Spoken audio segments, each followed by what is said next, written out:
how to fit an all-in-3 diaper.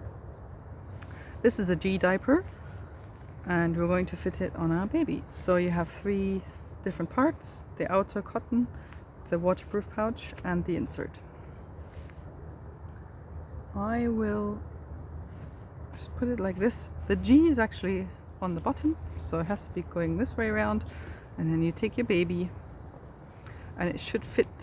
This should fit slightly higher. gDiapers, normally diapers should fit just above the bum cheeks and below the belly button. This one is probably a bit too big for my model, but just to show you how else to fit it, I'm just going to go through with this. Okay, and here you want to make sure that the edge of the pouch is nicely in the underwear line. Okay, and you just got to make sure that this doesn't bunch up weirdly, so that it's like this, and then when your baby pees onto this bit, it won't have anything to absorb it. So sometimes it's better to actually have these fuller of inserts. So you just take it like that and around, and this type of diaper fastens towards the back, so it has Velcro or hook and loop. It's nicer because some babies like to open Velcro, and this is relatively baby proof because it closes towards the back, so it's harder to open that way.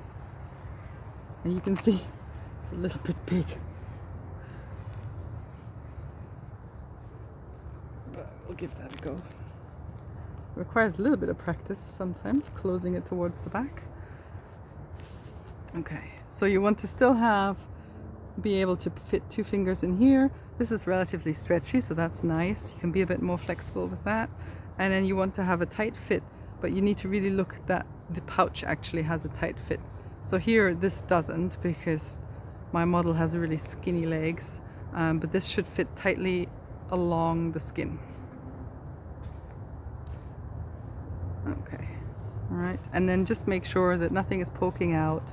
Everything's nicely contained, and that's how you fit an all-in-3.